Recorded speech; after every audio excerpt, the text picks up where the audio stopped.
What's up, guys? Before we get into today's podcast, I just wanted to get on here and address a few things.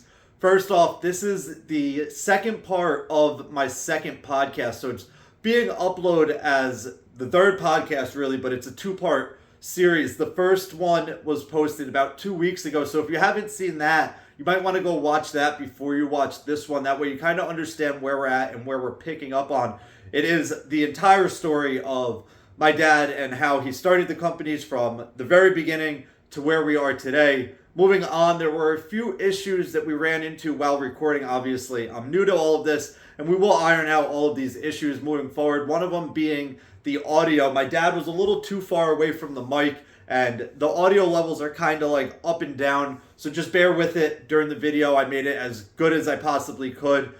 The other issue was memory cards in the cameras. So some of the clips will look like they were recorded on different cameras. I did have 3 cameras going. One of the memory cards filled up. I ended up having to move cameras around during the podcast. So it's not perfect, but it ended up working out. I don't want to record the podcast again. It was a very good episode, in my opinion. So we're just kind of running with it and dealing with things. So if it's not perfect, that's exactly why. There were a few minor issues, but we're just dealing with it as we go. Anyway, hope you guys enjoy it. Let's get into today's podcast.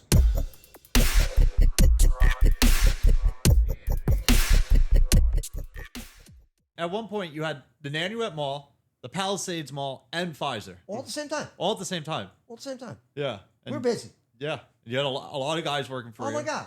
75 guys. Would you say that that was bigger than what we're doing now? It was more. There's been bigger things than that, Brendan. There's been. That was, right, in the snow removal world, you can call it controlled chaos, Yeah. right? I had a operations manager and a site supervisor for Pfizer. Same thing for Yeah, Nanuet each Mall. location had their Same own. thing for Palisade Center. And then outside of that, we're doing condominium complexes. Yep. We're doing all this stuff, right? Were you still doing driveways at this point? No. right? I didn't do driveways after the second year. Yeah. I was done with driveways by 1986. So that was quick. Second year after buying them. And I'll tell you what happened. I went and picked up money from somebody from doing a driveway, and he said I didn't get close enough to the garage door, right? He had to come out and shovel it. I'm like, all right. So you plowed the I come garage up to door that in house. next time. I come up to that house, and I'm like, all right, bastard, I'll get close. I sweep up to get close to the garage door, and whack, I ripped the garage door jam off.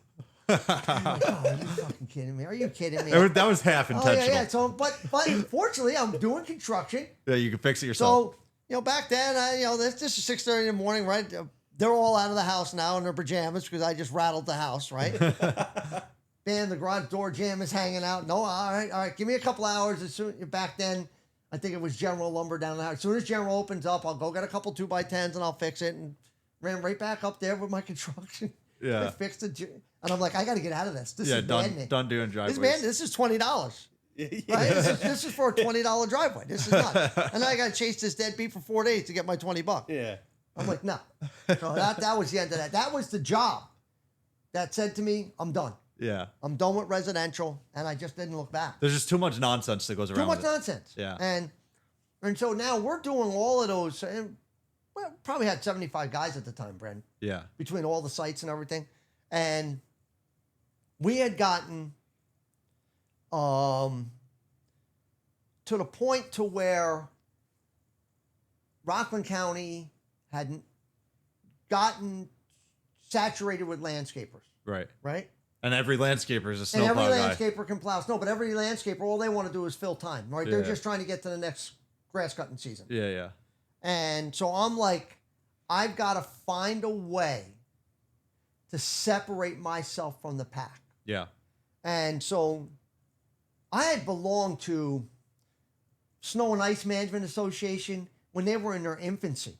John Allen and all those guys, they had started that. And I think they were 2 years in and I was on board with those guys. Jesus. We got ISO certified. We're still ISO certified. We're one of 2 companies in New York that are ISO certified. Who's the other company? Nieve Landscaping up in Wappingers. Oh, wow. I believe. The last time I checked, we're the only 2 Oh, in interesting. our area. right? I've seen their trucks around. Yeah. So we had done we were doing a lot in snow, Yeah. and so the Accredited Snow Contractors Association, Kevin Gilbright, still runs that. We were chummy, and he would ask me. He's like, "Hey George, I'm coming over to Westchester. I'm doing a seminar. Can you stop and come in and guest speak for us?" And I'm like, "Everything all right?" That memory card's full. Already? Apparently. Oh, and this isn't recording either? Oh my god. When did that stop? I don't know. It's dead. Your phone died. This one's been recording though, so Well, how long are we at? we're gonna readjust, and the rest of this is gonna be filmed on one camera.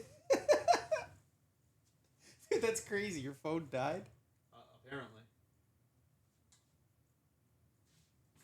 I don't know how much memory card is left on here, but we'll keep an eye on it. That's crazy. That filled up that fast. I might have my settings Too high. wrong or something. I'm not sure. So, anyway, keep going. We're recording, right? We're not. This is recording. As long as that red light is on, we're good.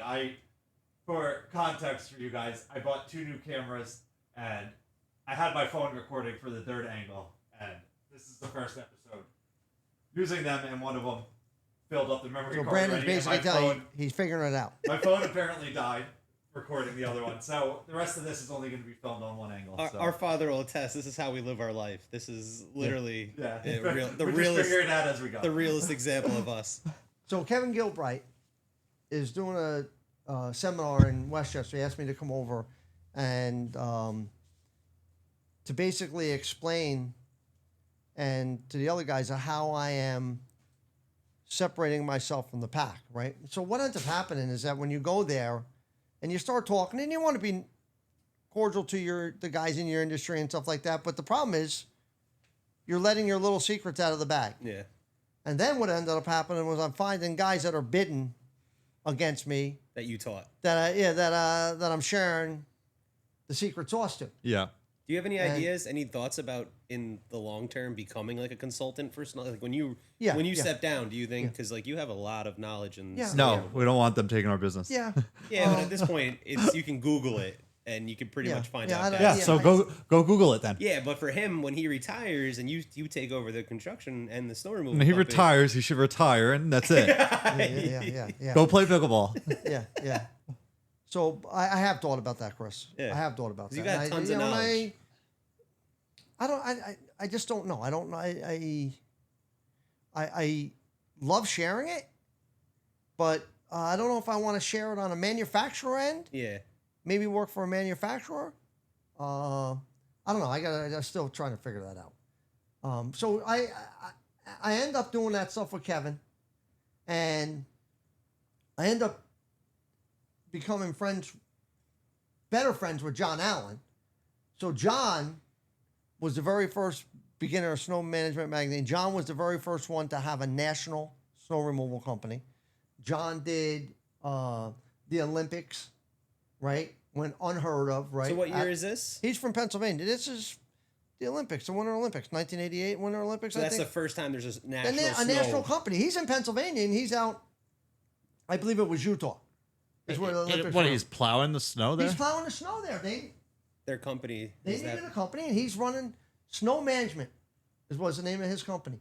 So now John's like a frontier in this, a pioneer in national snow management. Right? We're one company, but we're going to be in 100 locations, and the math was that. Okay, if it's snowing in the Northeast, it's most likely not going to be snowing in the middle of the country or in the West, right? Yeah. And so we'll manage our money there and our exposure, and well, a couple years in, it snowed everywhere, and so. So is it one crew that he would have, and they would travel, or was it Multiple crews. No. They would sub it out. Okay, so They would do in-house servicing on what you would consider high-profile customers. And then a lot of stuff like the Palisades Center, they subbed it to me. I had the Palisades Center. So I get halfway through the first year with them, and the payments stop. And I'm like, oh, you got to be kidding me. Time to chase another one. And so now I'm like, but fortunately, we had a lot of big work at that time. We had Pfizer, we had the other malls. Yeah, there's other stuff that's paying you. So we were just. I went into the management at the Palisades Center, sat down with him. I go, listen to me. I'm not getting paid. I'm not going to place a lien against your building. You're going to guarantee that I get paid. I said, and I will not skip a beat here. And I think it was Dave Mistretta. Dave said, George, thank you so much. We will, and you know. Did they know at that point you weren't getting paid? Yeah. So what they did was, So Dave gave me his word, and how did they know that you weren't getting paid? I verbally walked in and told them. No, but before you told them, they didn't know. No. Because they don't have any. They were classic slow payers themselves, Brent. Yeah. But they didn't have any. They weren't part of the conversations between me and John. No, you and John. Yeah. No, and so you can imagine. You know me well enough. I'm behind the scenes, hammering John. Yeah. Come on, let's go. You got to get us money. So the season ends, and I want to say, across the whole snow management portfolio, we're the largest debtor. We're the third largest debtor. So it's a shitstorm for him. They end up selling the business to another company. We're on conference calls all the time. The top 10 of us, the top 10 debtors are on the call with John, and they work it out with this other company, and they're going to pay us basically 70 cents on the dollar for everything that's owed. We're like, okay, let's get it done. And they did it. It took a little bit of time, but they did it. Thank God you had Billy LaFrancois teaching you to take the 70. Yeah. Listen, that's an old Bill LaFrancois. And at this time, Bill's passed away, right? Yeah. So I'm just leaning on the knowledge that he passed along to me. And, I'll tell you what, there are certain days that I would go, what would Bill do here? Yeah. And, how would Bill want me to react here? And so I did that and put me in sort of a sour position with John Allen, right? Because I was hammering him. And I was vocal on those calls. I was bent. It was to the tune of $300,000. Right? Yeah, it's a lot of money. A lot of money. And so we did all of that. We got through that. And now I'm doing them all by myself. Now I've got the contract. So how did the contract with John ended with the mall? Yeah.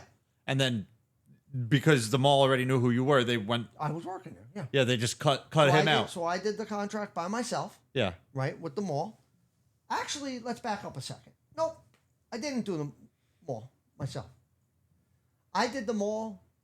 I gave the heads up to the guys at Brickman and said, hey, they're looking to do a new contract here. Brickman got in there. Brickman got the contract. At that point, the contract was full property maintenance, which is landscaping, snow, everything, and anything in between that. Yep. So they wanted one contract that covered everything for the property. Yep.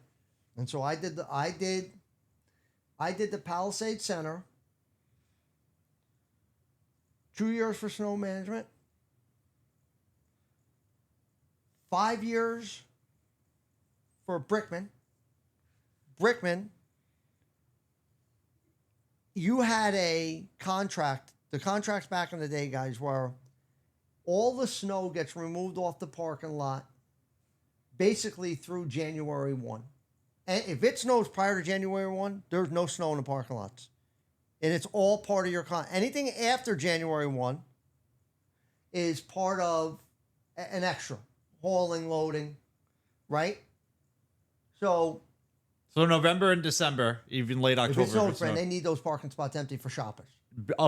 For Christmas shopping. Yeah. And it was busy, right? Yeah. And so But you were putting the snow out in the commuter lot. Out to the J lot. Yeah, out to the commuter lot. But so we work out with Brickman. Brickman wants a little bit of a cushion. And they're saying, hey, we need you to guarantee no snow in the parking lots until January 15th. We need a little bit of a cushion. All right, no problem. We'll give you a cushion. So we go out to the 15th, right, with them. We work out a little price structure for it. Well, the very first year, January 16th, my email goes off, and actually it was a fax, I think, came in with a map of the Palisade Center and of the whole parking lot, right? And everywhere it had like a circle. All this snow must be removed, blah, blah, blah, blah, blah, and blah, blah, blah, and put in a J lot. Yeah, bill them. I'll do it, but Well, I'll do it, but you're getting billed. It gets better. You're jumping ahead there a little bit. So, no problem. We'll have, six triaxles in tonight, 3 loaders. Who's right? sending this fax? The Brickman or Brickman sending Okay. it. Oh, Brickman sent Brickman it. Corporate. Okay, so they're Brickman their main corporate. headquarters or whatever. Yeah. And they must know that your contract Yeah. ended Well, on I the think- 15th of that. Now, their contract ended January 30th for snow to be removed. They had a 15-day gap. So the They cushion, didn't realize it. So they gave him to the 15th, but they yeah, but the signed cushion, to the 30th. the cushion that they wanted They really thought- should have been February they 15th. They thought. They were December They 31st. thought. No, January 1st, right, was the typical. They just Snowman weren't for paying group, right? attention. They didn't think John it was kept gonna it snow. tighter. Yeah. And then Brickman's like, all right, we need you to get to the 15th, but nobody was reading the source in their contract that theirs was they had So they're corporate had liable it until guaranteed Brick- them the until the 30th, but 30th. you're only on to the 15th. Brickman dropped the ball when they Oh my God. got you to the 15th. So here's the disconnect with Brickman, right? You got your lower level, your middle level, and then you got corporate.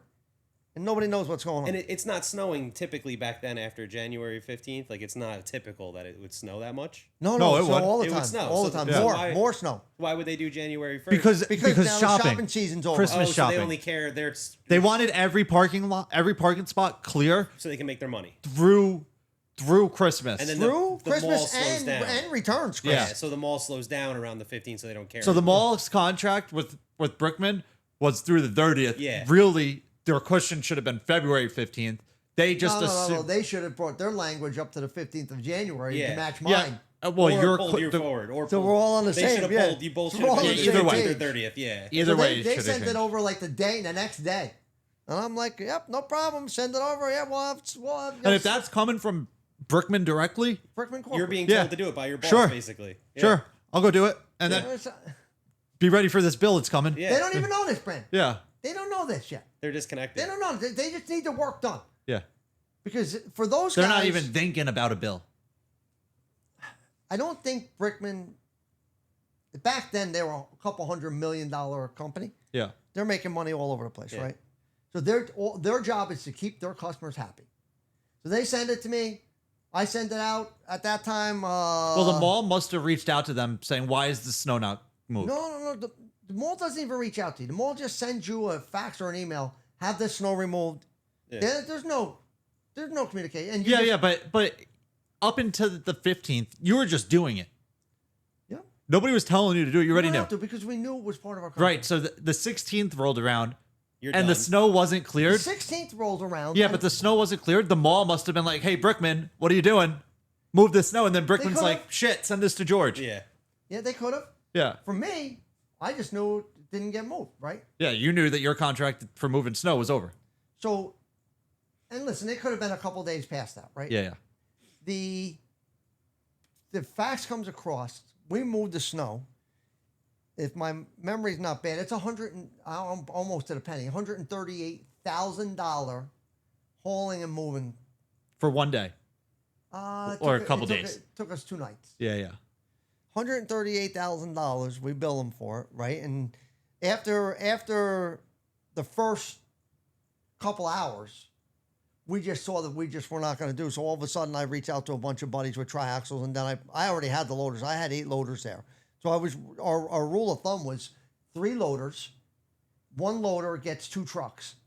One's dumping, one's loading. And it was just too much snow. So it wasn't a lot of it snow. wasn't a dusting. It was an actual like we snow weren't event. we weren't being productive, so we put on more trucks, and of course that and more loaders. Yeah. So we did it all, sent the bill in. They go back and they say, "Hey, no, that's in your contract." I send them a copy of the contract, and they go, "Whoops, That's a Oops. big whoops. mistake." But guys, 1 week later, that $138,000 check was in our mailbox. Yeah. Brickman didn't play games. Yeah. Well, they're It is what it is. It is what it is. Yeah, they're nationwide. They after made the that- mistake and they owned up to it. Yeah. After that, the language got cleaned up. Yeah. And it was done. Reasonable. Yeah, it's Right. Cost them 138 grand to figure out they messed well, up. How long would it have, if you didn't bring in the other people? How long do you think that would have taken you? Like if you had to do it with just the guys you had, like 4 days, 5 days? So I had at that stage, I only had 2 triaxles on my own. But are you only doing it overnight while the mall's Yeah, closed? yeah. When the mall's closed, you Right. can't. Brand, there's too much danger during the day. Yeah. Too many cars. You would have too to many close people, off the parking lot you're working in. pedestrians. Yeah. Yeah. And what we try to do is we try to put 2 guys there in a pickup truck, just for eyes. Just Because supervising that everything. mall had restaurants, bars, always shit going on. something. But There's always something. even overnight, there's nothing stopping someone from driving through. No. No, not at all. So we would try to cone it off, caution tape it off, Yeah. right? And you got to remember, now you're in a winter environment, right? Sometimes at night, the wind is howling. I mean, you're out there and it's crazy condition. Yeah. So not only are you moving the snow, but now you've got to put on a salt truck. Because everything that you just moved, Yeah, it's all. now it's got a layer yeah. of ice or slush. And And now it's you got to put windy, a it's salt freezing. truck on, Yeah. So it all adds up at the You end. got to speak of liability. Brandon just Yeah. fell in the video in the background. Did I? Yeah, Oh, there you yeah. go. There you go. What a great part. So that's the Palisade Center at that point.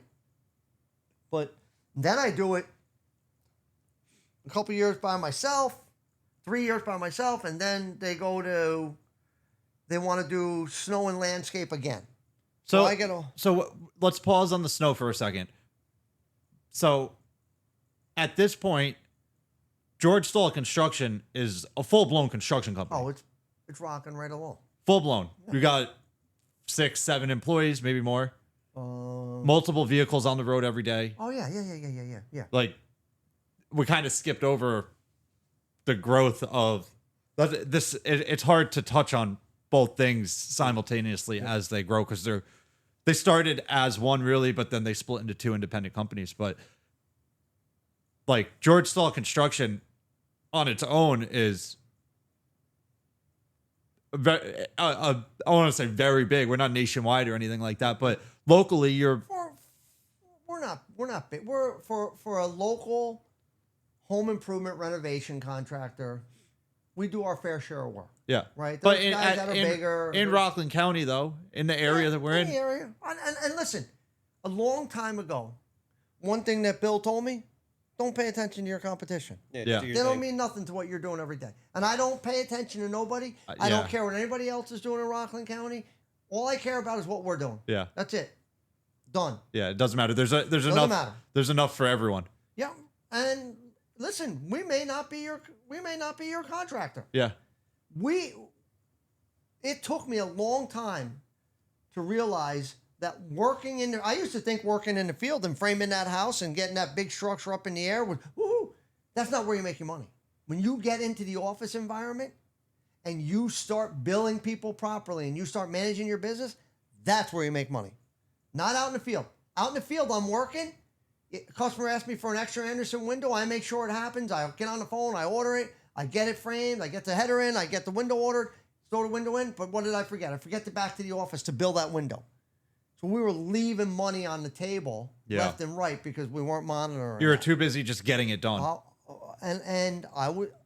I'm hands on. Yeah, And you're young. You're not paying attention to everything. All at the little time. details. Yeah. And when you get out of the office or out of the field and into the office, that's where you start making money. So from really like that point on, once George Stoll Construction was, So George Stoll Construction is 12 months a year. yeah, but from that Everybody- point on, up until now, not much has changed except where our office is, and like we've done bigger projects and stuff. And Well, so as I got older, I started to talk, and I a lot of times I talk with Jeff Mancuso, right? Because Jeff's been a phenomenal businessman, right? yeah, And so I look up to him for all of that stuff, and then he's telling me you got to have bricks and mortar. If you want to sell this business, yeah, your guys and the volume of work you do is awesome. Your phone number is awesome, but you got to have bricks and mortar. So I'm doing things simultaneously, right? Running a construction business out of Tompkins Avenue, out of the house that I'm renting out, and I've got an office in the back. I've got 3 rental yards at the time.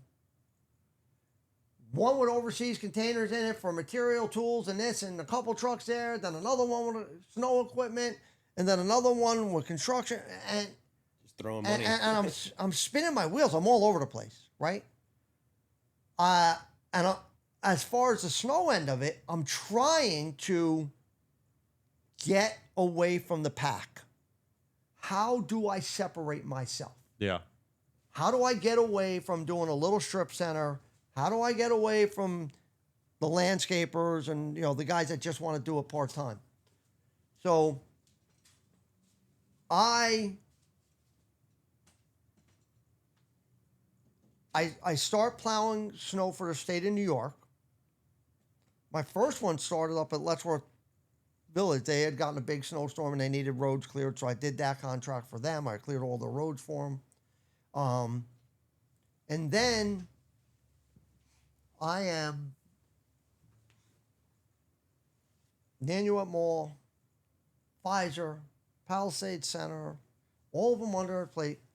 I get a phone call from the mayor of Airmont, from Dennis Kay, and says, hey, I'd like to meet with you. We got a little bit of problem with our municipal snow program, blah, blah, blah, blah, blah. So how did he find out about you? He had seen us when he drove through the back of the the Nanuet Mall. He saw the name on. Yeah, and he goes, these guys are doing big snow removal work. I used to have, and I had big trucks in there. Yeah. I used to have a gigantic sign on above the overseas container. We used to have to stop in there to see your trucks all the time. Yeah, all the time, just to check and make sure nobody busted out the windows or anything like that, right? Yeah, nothing like to show up when you're getting ready to plow snow and have a window missing, right? Your mother couldn't figure that out. Why every time she thinks I just like to go look at the equipment. As a kid, it was funny. But there's multiple instances where things happen to your equipment. Oh my God, nothing worse than showing up the night to do work and somebody slit your tires. Competition will do that to you. What about like homeless people sleeping in equipment and stuff? Yeah, that's happened. Yeah, that's happened. So I meet with Dennis. I put together, I tell them, listen, I can do it. There's no problem with it. They've got 72 miles of road to do. And it was a pretty daunting process, right? Because now we're taking work from the town of Ramapo Highway Department. But they were underperforming. Oh, majorly. So there's a reason that they reached out to you. They raised their price 75% in 3 years. That was the kicker. Yeah. Dennis is like, this can't keep on happening. And so then once the process starts and you start digging in. But they raised their price, and they also were not sending the amount of trucks. So I'm going to get to that. Okay. I'm going to get to that. So the funny thing is, over in that area, all of the villages, none of them have a highway department. The town of Ramapo provides them with an intermunicipal agreement where you don't have to go out to bid, but another municipality can provide you with the service that you need. So all of these villages are at the mercy of the town of Ramapo. How did that originally become a thing, this intermunicipal agreement thing? It's always been part of the state contract law. Just forever. So forever. And it kind of seems like, it actually works good for them if everybody's on the up and up. Yeah. But it seems kind of unfair for the villages. Well, for the villages and also for us. What do you mean for us? What do you mean? Like how it's difficult for us to get into these villages when they have this agreement with. Well, it's sort of a control factor. Yeah, you're right. But there's a way to pierce. But if Ramapo was doing everything the way they're supposed to and was treating everyone fairly, we never would have gotten into. Wouldn't have happened. It would not have happened. There wouldn't have been a reason to make that phone call. Yeah. Right. And that's what triggered the big change of how our snow removal end of things is working these days. So that was part of my getting away from the pack. Yeah. Right. And during the process, the town of Ramapo Highway Department and the CSEA, the Civil Service Employee Association, they didn't go quietly. Yeah. They made a major stink. But every time we called them out on the carpet, didn't have an answer. The night that the village of Airmont was going to award the contract to us, they all show up in their nice big white shirts with the CSCA logos on them and everything. And they sit down in front of the board and they get up and they say, "Yo, the village of Airmont shouldn't." And Dennis Kay handled it like a champ. He goes, "Hey, you're at the wrong town board meeting. We don't have a highway department." Is this the same day you parked all of your plow trucks in the parking lot? Yep.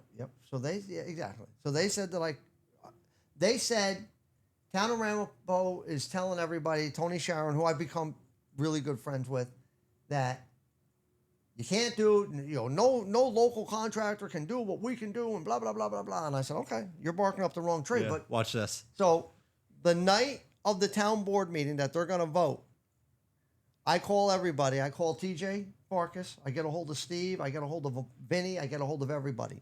Right back then, Dennis Burns and all them, right? And I go, guys, I want 3 loaders and 4 trucks in fully geared up, wing plows, front plows, everything, sitting in the village of Airmont with your lights on, with all your. This is at Village Hall. And what month is it? What month is this? So it's not winter. The trucks are not ready. No. This is like you're showing that you can get it ready. This is like September. Yeah. So your trucks are just sitting. No, they're there. just sitting.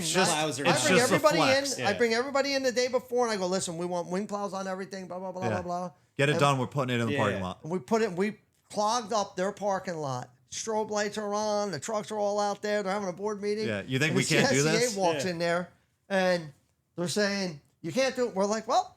In a day, we just got these. We got out stuff there. right on the parking lot. You want to go take a tour of it? Go look outside. What do you mean we can't do it? We got it sitting in the parking lot. You can go touch it. Where'd you park? And so Dennis Kay told them, go, listen, guys, you're at the wrong board meeting. We don't have a highway department yet. You might want to get down to the Town of Ramapo board meeting and ask them why they raised our prices up 75% in 3 years. And then you can figure out why you're losing your job. Yeah. And so he sent them on down the road packing. Gave us a 3-year deal, and they were nervous. It's a new thing. And so, and here's what happens when you start to do things like this. So all of a sudden, you start to uncover all the shit that the town of Ramapo wasn't doing. Yeah. Right? They tell them that they're giving them 3.5 trucks. So I'm sitting in a meeting, I go, Tony, 3.5 trucks. What, do we get the passenger side of the truck and Montebello gets the driver's side of the truck? We get half of the plow, they get the sander? What? Explain it. Oh, well, and what they were doing is they were ghost trucking all the villages. They're telling all the villages that they're getting a certain amount of equipment. Yeah. And in the middle of the night, nobody knows. They're shuffling it from one. They don't have enough guys. The guys are calling in sick. They got worker comp issues. Trucks are broke down. And but that's snow, right? Yeah. That's snow. Yeah, but it's easy to do that when you're coming out of one garage and you're going to 5, 6 different villages. They have no idea where they're going. It's easy to do that. There have been so many nights. Now, we've been in Airmont now 15 years. Yeah. Right? And all of our trucks come out of our shop and they go straight into the village. We'll all get called in by the PD for a snowstorm. We'll go by the Town of Ramapo garage. They don't come in. There's been storms. There's been storms where we went in to plow Airmont. Storms where you don't know what's going to happen. It could be nothing. Could be a salting event. Could be a light scrape. We go in. We're driving by. 6 a.m. We're going home. Ramapo's just showing up to go out. We've been in all night. Yeah, and our roads are cleared and we're going home. That's nonsense. And so it was ghost trucks. And then so Dennis and then they had the same problem with the Ramapo PD because Ramapo PD provides police coverage to the village. And then they started to, all right, how many cars are in our village? 2 of them or 3 of them? We want to log on that car every single day. What did it do? Where was it in the village? You got to follow. You got to make sure your money's going to where it's going. So then what they did is they went to the town that they approached the Village of Suffering for Village of Suffering to provide police service. And so now Ramapo PD is like, whoa, that was a couple $1 million loss. It would be. So they straightened it all out. So that separated us, right? So we negotiate that in 2009. We get the contract. The handover is December 31st, January 1 at midnight. You could have had a betting line in Vegas. What are the chances of it snowing at the minute that you're given the football? Well, dude, it was a 6-inch snowstorm. So Ramapo never came in, Brand. Never plowed the road. so Never nothing. up until midnight, it's snowing No, none of Airmont's roads are touched. because they know that you guys None. are starting And up at to that- 12:01. So now you got, in our area, you got November, December coverage. 2 trucks, 1 truck. Now, because they know they're not doing the work, so now they're really just screwing over Airmont. Right? Yeah, yeah. And the village took notice of it. That sounds like a lawsuit. No, but So what was that like for you guys when you guys have now the next day comes your contract's active? oh, so midnight we're You just- plowing snow, You Chris. just go out there and crush it. We get Well, it. it sucks because now you're clearing 6 inches at once. Yeah, but Yeah. what a Well, what a, let me tell you something. We tore an ass right into it. What We year were- was that? Because that was 2010. That was January 1 of 2010. so I started 2012. Yep. So you had 2 years in Airmont before I started. Yeah. So all of a sudden we get the contract in September, right? At that board meeting. Now we need a yard. Now we need a salt bin. We need this. So I go over to the Cheeseman brothers, Eddie and his brother. They're right in Airmont, right at the end of Brookside. You know That's landscape where you one? had the green fence around. Yeah. Yeah, I So know. I build that. I rent that yard from them. I build this big gigantic salt bin. The village comes over. We're in the village newspaper. We're in all this stuff. And the next it snows. The average snowfall for that village is 37 to 40 inches of snowstorm. 30-year history, right? 88 inches of snow first year. I'm like, oh my God. Yeah, what did you get Like, yourself oh into? my God, what did we get ourselves into here, right? So we're just banging it out, doing our thing. But we come back in one night. It's snowing pretty heavy, and it's 1 o'clock in the morning. We're like, all right, guys, let's park here in the yard and get a couple hours, 2-3 hours shut eye real quickly. Just got a couple hours sleep in your truck. Whoever gets up 3:30, quarter, whoever, somebody set your alarm, hit the air horn and we'll all get at it. Well, we wake up and there's a good 12, 16 inches of snow jeez. in our parking lot. Yeah. We're, And you're on a gravel we're yard. on a gravel lot. We're now in there. Well, the all-wheel drivers were right out. Yeah. Right? They're no problem. But us, my truck was a tandem, so I locked in. I got out. But the guys with the single axles, we had to get the loader. Yeah, Put clearing a them. chain on them, drag them out, get them out of it. And I'm like, I gotta have a building. Yeah. I gotta have a building. Yeah. Right? So we're getting through that, and then all of a sudden, Did you have a salt bin there, or was the salt I had piled a in? gigantic salt bin. I had a thought I really nice remember salt bin. the salt just being a I had pile salt bin, tarped the at one whole point. width. It was nice. It was a real nice. Did salt you bin. have salt that was just tarped at one point? No. Behind our house. And Maybe- behind the oh, house, I maybe the did. one time. The Yeah, cement- where you the got cement, stung by the bees, yeah. The Jersey barrier. No, the he very got stung beginning, by the Brandon. bees. I was playing on the plows. I Yeah. got stung by the bees. Brand, yeah. that's back in the early. That was 90s. when you were like first into Oh snow. my God. Okay, I I did remember everything. that. I was hanging out there with Ivan and Ephraim and Alyssa. Yeah, yeah. And All the Siobhan. neighborhood kids. Yeah, So we were hanging out on top of the snow and pile- all the around salt the piles. equipment. And back then I had. I mean, I was out there. Your mother would come out at 10 o'clock at night. Are you coming in to go to bed? I'd be out there changing a starter, middle of the night, changing the oil. I did everything myself. Yeah. And if I couldn't do it, I ran it up the top of the hill, the Stony Point Truck Service to Don Mankiewicz. And I didn't have big money. Yeah. So I would just pick and choose what I could give to Don, and everything else I was doing myself. And it was to the point to where you would drop, let's say I'm putting the positive and negative terminals and shit on the starter. You drop the nut in a gravel. Yeah, good I luck spent finding 20 it. minutes trying to find a nut. So I'm anyway, like, oh. so you're at the point where you need a garage. I need a I need shop. a building. Yeah. So I go on, and I want to be in Airmont. So I go on. Well, I you go- have to be. Well, now you do. Back then they wanted you. It was their language was you had to be remotely close or whatever. Yeah, it it was right? less strict. And so I start looking at the zoning laws in Airmont, and I see that Spook Rock Industrial Park is the only piece of industrial property that allows for contractors' activities. So I In the whole village. the whole village. So you had no other options really. No, besides that's it. buying That's a the only piece of property in the village that's Well, industrial. no. Oh, so you can't even buy it. There's no No. like land. You can't. None. That's And it's a crazy. zone that they don't want to give you. Yeah, because You don't go to the zoning board and try to get it rezoned because it ain't won't happening. Right? So I figure it out, Brent. I go over there and I start looking and I see the building, the building we're in is completely empty. So I dig down the owners, and it ended up being Arthur Fine. Now, if you come over by Panera, and you go over to the thruway, and you make the left by the Holidome Hotel there and all that, out in the back, Arthur owns a big professional building. Him and his daughter and his son-in-law and stuff. So I meet him over there, and at this point, he's like an 80-year-old gentleman. So he was making cabinets, right? No, that was American Cabinets. Prior to that, they closed up and moved out in the middle of the night. He was a financial, and the financial end of it was he owned the building. Okay, so they were leasing it from him. He was getting a piece of the pie because he owned the building. Okay. In the middle of the night, they closed up and left. And he didn't know nothing about it. He shows up, the building's empty, but they left all of the cabinet making, all the CNC machines, everything was inside. So he was smart. He changed all the locks, had an auction.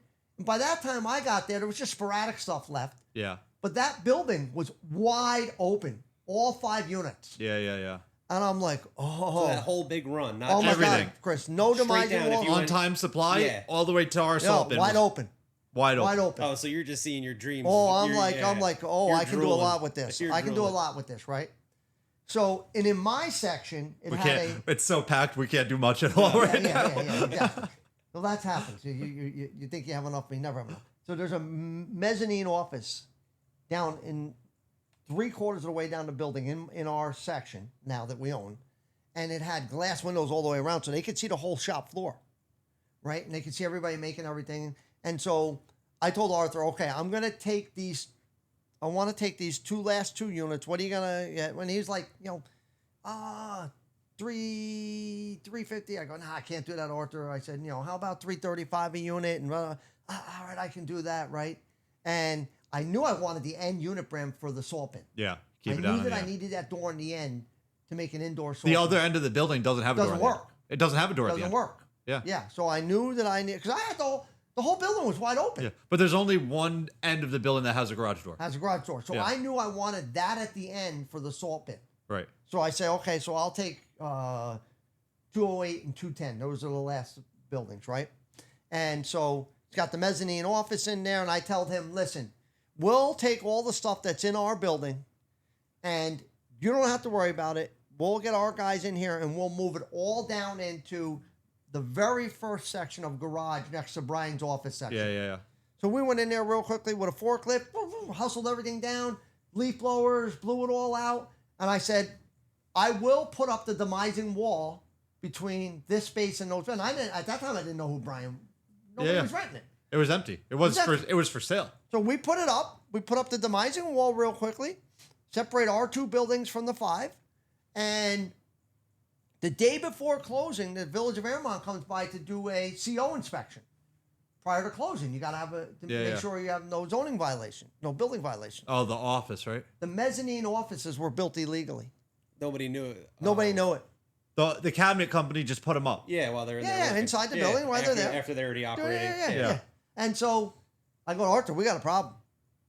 I was planning on running my offices out of there. Now I don't have a mezzanine office. I said, and he's the 80-year-old guy. You're already getting a good price. I go, yeah, but Arthur, I got to spend money now. I got to build offices. I got to do everything. And in my mind, I'm like, oh, this is perfect because now I'm going to get to build the offices the way that I want. Yeah. So I said, I'll tell you what, $35,000 off. I'll have that building down tonight, and we can still close tomorrow. So it's not what you have there now. Was totally nothing. Different. It was just wide open building.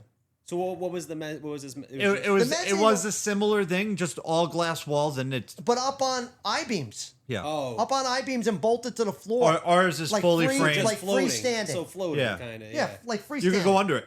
Go right under it with a forklift. That's dangerous. Yeah, but it was sturdy. Yeah. So we went in there. I got all the guys together, and we went in that night, and tore it all down. Put all the metal on a trailer, scrapped the metal over to Teplitz's, kept all the windows, stacked them, and we stacked them in the next empty building, in Arthur's building, right? We're like, we wanted out of here. We blew it. The next morning, building inspector came in. Everything was gone. He signed off on it. That afternoon, we closed on the building. Oh, sick. But I got the buildings for $635. Yeah. I got them $300 on one and $335 on the other. Yeah. And so it was phenomenal. And then we just hustled the construction crew in there framed up the offices, all the mechanical rooms, so then I had to separate brand. How do I want the snow to operate? We built the indoor salt bin first, and then how do I want this to operate? And it started with a showroom upstairs for the construction guy. We don't ever use that. Yeah. It's basically a conference room, and I was afraid at that time. That was a big purchase. Oh my God. Yeah. Oh my God. That's a steady nut every month. Besides the insurance, and it's a condominium, so you got your maintenance and common charges. And I'm like, oh, I don't know. And I'm doing it through the SBA, which is supposed to be. It's a small business administration. It's supposed to help small businesses. Stay as far away from the small. If I can give you one piece of advice in this video, stay as far away from the small business administration. They're not out to help you, right? So my mortgage is $7,000 a month from the SBA on that building. I'm like, okay, no problem. I got contracts in place. We can cover this.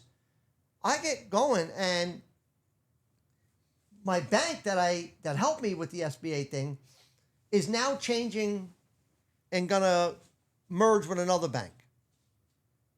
And things are just getting funky. Yeah. And I'm like, man, I'm not liking this.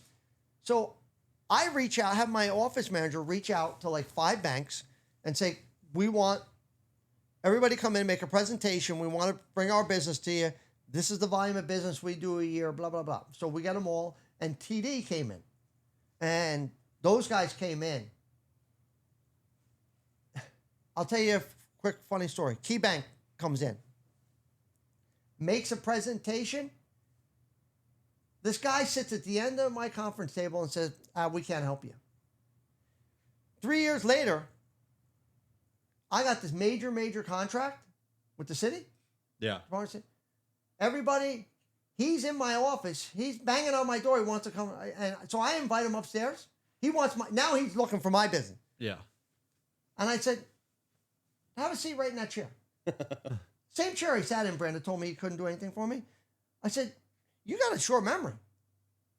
I said, that chair feel comfortable? I said, because the same chair you sat in there 3 years ago and you told me you can't do anything. Guess what? We can't do anything for you.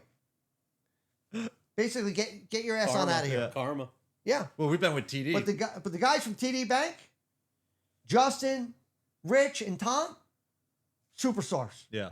Superstars. To the point that they come in here and Richie and Justin pull me aside and go, listen. And we've become really good friends, right?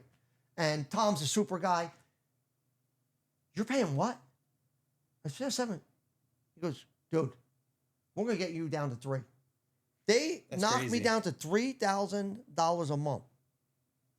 We did a little bit of finagling. We came up with a little bit of money. We paid down a little bit. And that's substantial. Yeah. It's huge. Substantial. So how did they do that? They just extended the terms, like the. So we how many years? So we went to a 15-year term, 3 5s, and I think I put down $100,000 more. Yeah. Paid down on the note a little bit.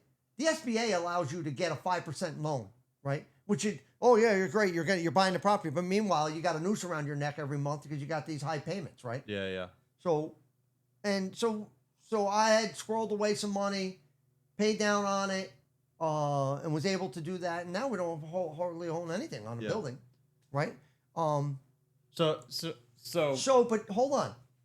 So 2010, we take over January 1. I have our contacts out there with Maryland, New Jersey, Virginia. I had sent out to their emergency standby contractor for snow removal. I had sent out my information. Yeah. Hey, if you're ever in need of anything, and I didn't know where it went. That's our Maryland trip coming up. I send Nevin out. Not me. I send Nevin, put him on a plane. I send him to Wisconsin. At that point, Nevin was running all over the countryside for me. Yeah. Right? I had worked out a deal with Nevin by the hour, no matter what. Boom. So I send Nevin out to Wisconsin. He's picking up a tandem. He gets out there, and he was great because he knows equipment inside and out. Right. And the guys, he's like, no. Listen, guys, I got to drive this truck from Wisconsin to New York. You said this truck was DOT ready. It's not. That tire's got a slit in it, this, that. So Nevin was good. Got them all to fix it, right? All right, it takes me an extra 10 hours, but the truck's coming back. He literally hopped off the New York State Thruway. We had, the night before, just finished up a snowstorm. He's pulling in, so Dennis Burns at that point is like, when's that truck hitting? Let's get that truck geared up. No problem, Den. He's going to be hitting at lunchtime. Boom. All right, so I'll make sure I'm in the yard. He's there. We're waiting with the loader to unload the wing and plow, get it on it, right? Get it all ready for us. Nevin says, hey, I'm starving. You want to go over to the diner? Dennis is like, hey, he had a helper with him. I'll get this truck all set. And Dennis was into the equipment, right? He wanted to get the truck running and check it out. And you can leave him and you know it's without a doubt. I didn't have to worry about anything with him. And so me and Nevin go over to the Airmont Diner. And all of a sudden, my phone's ringing and it says, Maryland State Highway Administration. I'm like, Neff, what the hell are they calling me for? Let me take this. Yeah, the last call you're expecting. Hey, how are you? Yo, you had sent us some information. Yo, we're in a bad place down. How many years ago did you send the information? Was it that year or the previous? Like 2008. So they had it for a couple of years. Yeah. They probably have a list of all people they can call. But it's just so crazy they actually kept it. They gather it. So they say we're in a bad way down here, and this is the year that there was back-to-back blizzards. Mm-hmm. And I said, no problem. What do you need? She goes, we need motor graders. I go, you need motor graders for what? I said, you need wheel loaders. She goes, how many can you get? I go, well, I can get you 6 right away. I said, but I'm going to need a couple things. I need a state of emergency declaration signed by the governor. I said, I need that emailed to us right away. I'm going to send you over our rate structure. Our rate structure is portal to portal. Means when we load, we come back to New York, we get paid for travel, we get paid for truck, we get paid standby time if we're down there. And we had a couple little things we had to do on the run once we got down there. We had to get a hold of them real quickly, and they were good about it. Is that I can't explain to you guys. This place was in chaos. I was there. Oh, you were there. You were there. You worked it. You worked it. That's right. You did with the white pickup truck. That's right. This is the one thing that's happened in like the history of the snowmobile company that I wish I was actually. Oh, it was crazy. It was honestly when you're down there and you start realizing that they don't have any equipment. Like when you grow up with dad's equipment, right? You're just so accustomed to it. You see it all, and like even when I lived in South Carolina, and you drive by the county lots, and they have like a 1V plow that's got chunks missing out of the bottom. That's what they're relying on in case they get a snowstorm. And you show down there, and Brent, I shit you not, snow piles. How old were you? I was 2010. 20, That was 20. Yeah, 20-ish or 21. A little bit older. Yeah. So I drove down there, and I remember those piles were huge. Brent, there was they didn't know what to do with it. Nothing. You could go around. Pop dropped. There was so much snow that Pop dropped his cell phone, and we spent 25 minutes looking through the snow pile because we had no idea where that. It fell into a mountain of snow. It was, again. So certain things happen. It's going to snow another major blizzard. But when I tell you, basically, I don't know, 10 miles northeast of the Delaware Memorial Bridge, Chris, right? It's that snow line is not going to pass there. Yeah.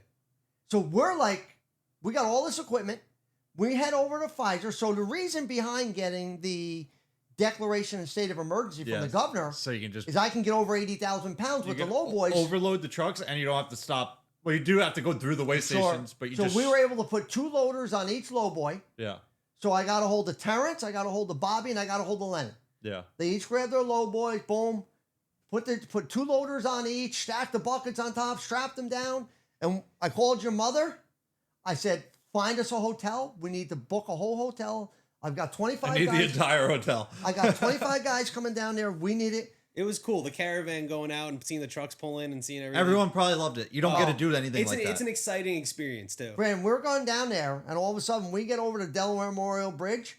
You know, that's 4 or 5 lanes in some points. Yeah. It's down to 1 lane, dude. Yeah. It is 3 feet of snow from the Jersey barrier all the way across out to the slow lane. Wow. They totally lost it. They couldn't keep up with it. Totally There was lost nothing it. they could do. So we get down there and we get into Maryland, and what's open in the middle of this blizzard? Wait For the wait station. We pull in. The thing is bouncing 108,000 pounds, right? The Maryland State Troopers are inside. They think, it's a $1 a pound, right? Overweight, blah, blah, Is that blah. what it is? Back in the day it was. I don't know what the hell it is now, right? And they're bouncing around like, oh, we got the jackpot here. We got 3 trucks, all right? And I get out and every truck. They knew just looking at the trucks as soon as you pulled it. They didn't at this point. They didn't have any idea what the State Highway Administration was doing. No. But those guys in the weigh station in the scale house, they see those trucks pulling in. They're like, oh, this is over. They're like, yeah. Oh, yeah, 100. So they're going to take us out of service, right? So every truck I had in every guy's driver's side door, every single truck had a copy of the stated Declaration of Emergency signed by the governor. So they pull it out, and the guys were super cool. You're down here to help us? Let me get you out of here. Matter of fact, let me give you a little escort. But you're in Delaware or you're in Maryland? We're in Maryland. Oh, okay. Just as you get into Maryland, it's probably a good. station right on the right. Probably a good thing Past the you toll booth. didn't get stopped until you were in We Maryland. would have had it anyway. Yeah, but what good does a Maryland's governor Emergency. No, say- it's emergency. nationwide. It's a declaration of emergency. statewide, not nationwide? No, they have some carte blanche. They can't let their honor state it. fail. Every state honors it, Brent. Yeah.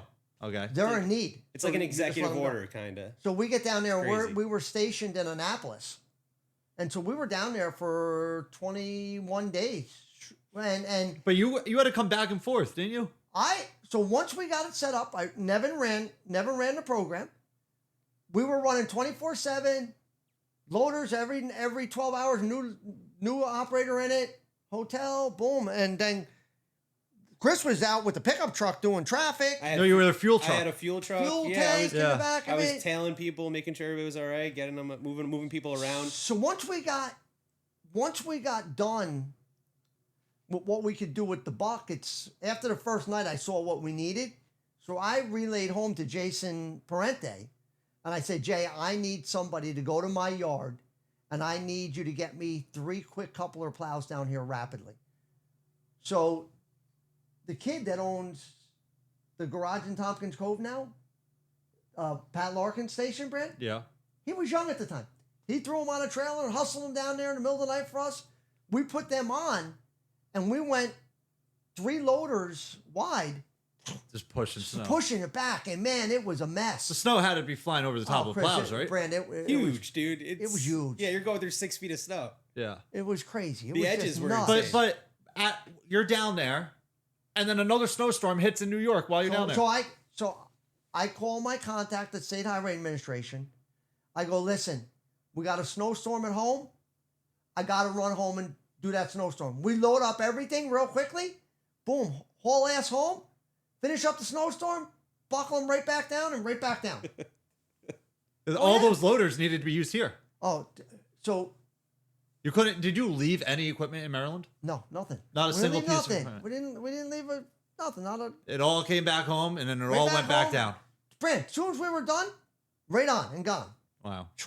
Oh yeah, tired. We were tired puppies, and But it got we done. just made it happen.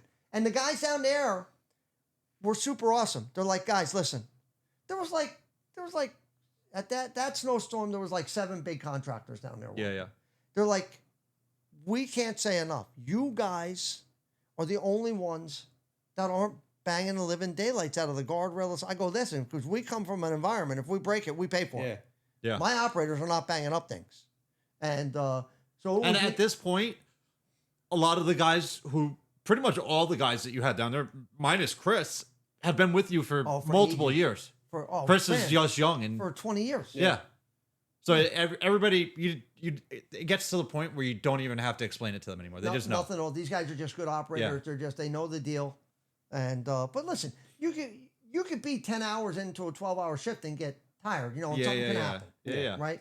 And they knew that I wasn't going to ream their ass out. It is what it was. But we didn't do any damage. And the guys were awesome because the Annapolis garage that we were working out of, a brand new facility with a drive-through tractor trailer long wash bay. Yeah. And we were out there. Their scenario, Chris, I don't know if you remember, their scenario, Brand, was dump as much rock salt on the ground as you possibly could. Their trucks were mangled. Their trucks were off the side of the road. They were bringing them in with tow trucks, Brand, with the plow wrapped underneath. And you're in Maryland, and Port of Maryland is one of the biggest salt ports on the Northeast, right? they don't know if they can, budget-wise, we're on day 12. They don't know if they can let us go because they've got a gigantic ship coming in. They don't know if they're going to have enough money to pay for the salt on the ship, keep us going. And finally, the governor says, listen, we're making great progress here. Keep those guys working. Yeah, we got to Get that salt off there. We'll figure it out. The whole state's shut down for 20 days. If Oh they my don't get it God, done. it was ridiculous. Yeah. It was ridiculous. It was. But nuts. it's crazy because they don't get snow like that. That's what happened. But And cold temperatures. besides Newark, is Maryland the next biggest salt port? Newark and Maryland, right? Yeah, I would think so. Those are like the two. You don't drive past Maryland, the port of Maryland, and not see a pile of salt there. Never. You can't miss it. Newark's Middle of the summer, piles of salt. Yeah, well, that's the key time to get it restocked. Well, yeah, but So we have that happen, right? And so I actually, in 2010, I get interviewed by Snow Business Magazine. I think it was GIE Media came up and did it. And it was taking it to the streets because John and Kevin, who I was talking about stuff, behind the scenes, we were talking.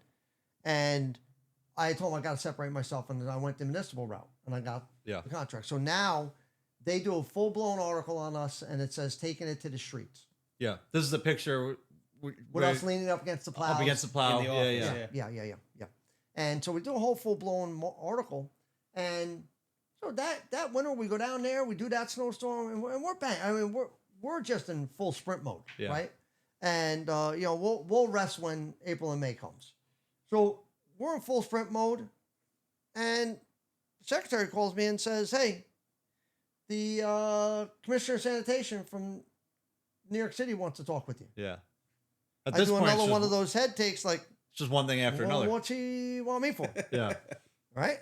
And it's funny because it's sanitation. So Yeah. the last thing you're thinking is snow coming from exactly. the sanitation guy. So I return the call, and he says, "Hey, I have a little bit of an issue, with some snow plowing stuff. I'd like to come up and talk to you." So he comes up, and when you're the commissioner of sanitation, you're sitting in the passenger seat. You got a guy that drives you up. You got drivers. You got people, right? He's probably in a Prius too. So he comes in, and he's got a copy of the magazine in his hand.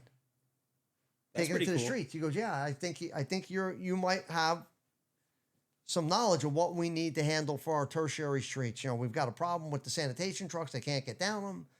We're not being responsive enough, and we're having problems, and blah blah blah blah blah." And and I'm basically, so we walk around our equipment, and I tell him, I think I said, if you give me a day or two to think about this, sit on it. And so the next morning I call him, I think I got a good program for you that we can put together, that I think we can get through any kind of snowstorm that you get. And so that's awesome. We're going to have our pre-bid conference. Everything down the city is gigantic, right? I get the bid books. They're this big, right? Your mother lost me for like a month just going through every page and Post-it notes and this. And she's like, "Am I ever going to see you again?" I go, "When I'm done with this bid, right? So I go to the pre-bid conference, and it's in a gigantic conference room, right? And they got a big dais up at the top, and everybody's up there, and the commissioner of sanitation's up there who I talk to. And as I'm signing in, that copy of that Snow Business magazine is sitting on the table. The woman grabs it, and she goes, "That's you!" What a cool experience for you. Oh, yeah, What a that's cool me. experience. That's me. And so I get in there. Was that the first magazine you were in? First magazine, full-blown photos, but other magazines with coverage with Snow Business and with SEMA. Yeah. So Okay. I used to go to all their conferences and Right. stuff like Yeah, that, yeah. right? I just choose now in life to fly below the radar. Yeah. Just do our thing and stay below the radar. And so I go in, I sit in this gigantic conference room with everybody, and I mean, it's full with all the big contractors, not snow, but construction contractors. Yeah. Tully, Echo, Halmore, all these big contractors. And so they're, once they go through everything and they start, asking, anybody got any questions? Let's go through any questions you may have. And one of the contractors says, "Hey, if we have a triaxle on that construction job, can we use that triaxle for the snowplow and use that?" And they go, "No, you absolutely cannot. If that VIN number is registered to another DSNY contract, it cannot." And a light bulb moment went off, and I said, those guys are iced out of this. Yeah, they They're can't just not going to 'cause they pull their can't. equipment off of a good paying construction job to wait around for this basically on-call snow plowing. And they're not going to put the money into the snow plowing equipment that they need. Meanwhile, it's pennies on a dollar for those guys. They're wealthy guys. And so what I did was I went in and I took all of the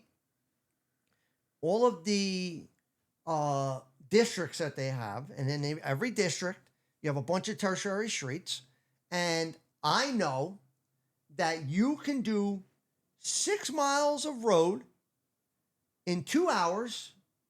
Basically, we never get over an inch an hour, inch and a half an hour here. That's the most we've ever had. Yeah. And we can manage that without getting to the penalty phase of having a 4-inch accumulation on the road. After the initial 4-inch trigger, right? You got a 4-inch trigger, then you start plowing, and then anytime after that, if you have 4 inches or more on the road, you got a $375 per half hour penalty until that is cleared. They had guys that they called it stick in the snow. Yeah. They had a bunch of guys driving around in all these EVs, The Priuses. with wooden It was for real Priuses. I know, Driving I all was over there. the wooden place. yardsticks, right? And they're sticking the snow. So I figured that I would take every 6-mile component. There were components. There were districts that had 220 miles. And I'm like, that's going to take 15 trucks. I don't want to do that. Yeah. I want this 6-miler. I want that 18-miler. I want that 12-miler. I can put 3 trucks there. I can put 2 trucks there, 1 there. So here's full story, right? So now I lose 30% of money with John Allen out the Palisades Center, right? When I take that offer, 70 cents on the dollar. Instead of being thick-headed and saying to myself, he screwed, I reach out to John and I go, listen, I need you. John's brilliant. Yeah. Brilliant when it comes to, he's brilliant all the way around, right? He's just really sharp with snow. I said, hey, I got an opportunity at the Department of State. Oh, that's a good opportunity. Okay, tell me what you got. So I put together my whole thing. I send him over everything, and I've got everything covered right from top to bottom, every contingency type of plan.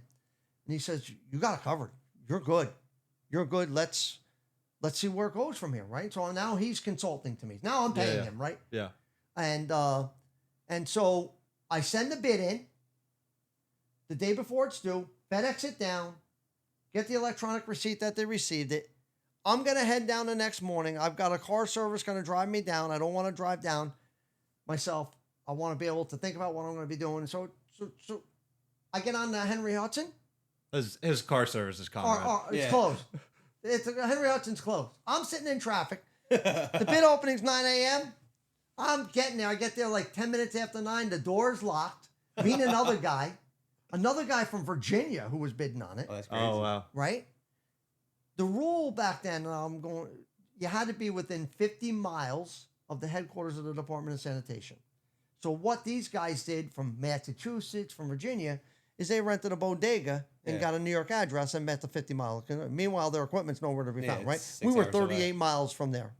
At our actual shop. At our actual shop, where the equipment was and everything, right? So I'm listening. No, so they let you in. No. Oh, you're we're listening standing through the in door. hallway. Through the door. We're standing in the hallway, me and a guy from Virginia, and we're listening, and I'm hearing, this knucklehead landscaper from Massachusetts, right? He bid like the same number, and I don't know, it was like $13,266 on every single district. Every single district. Me and the other guy, I look at him and go, I'm out of here.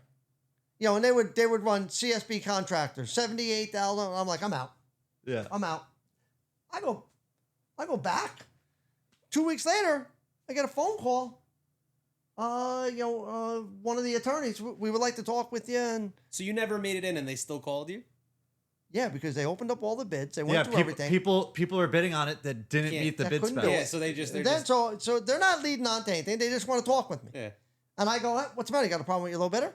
Oh, we can't say anything, but we would like to meet with you. I'm going to send you an email. Can you please respond? And blah, blah, blah. So the email comes. They want to meet with me down at Chambers Street. This is our big headquarters, right? So I called John, and me and John knew right away that there was a low bidder problem. They say they want to see 5 years financials. They want to see this. They want to see that. So we put it all together real quickly.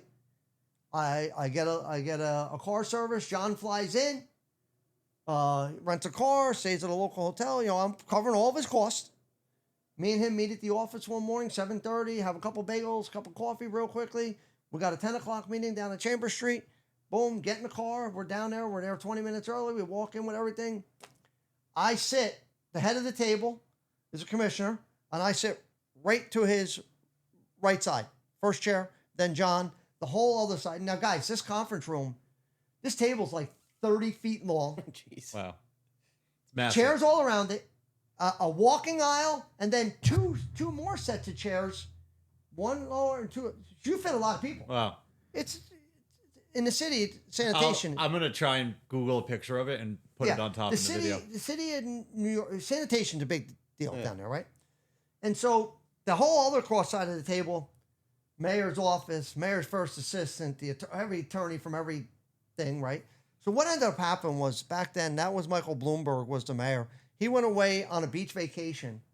They had a blizzard, and he forgot to trip. They have a snow emergency trigger down there. When they trigger that, that puts all of the Department of Sanitation on notice that every plow truck has to be ready, every salt truck. And they start, down there, you got to start 2 days in advance because it's just so vast, right?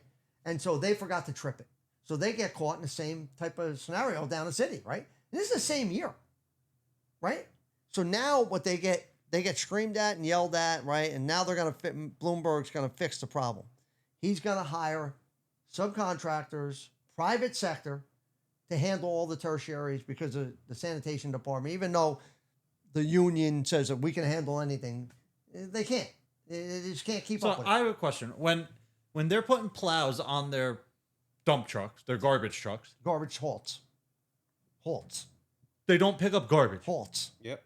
They'll leave certain trucks for heavy areas to grab the garbage. During a snow event, it halts. Wow. And it piles up, and then they just work overtime and get it cleaned up. Wow. Yeah. All right. Anyway. Uh-huh. Yeah. So we get down there, we're in the thing, and I go, guys, I don't know what I'm doing here, but I've got a really good guess that you got a problem with your low bidder.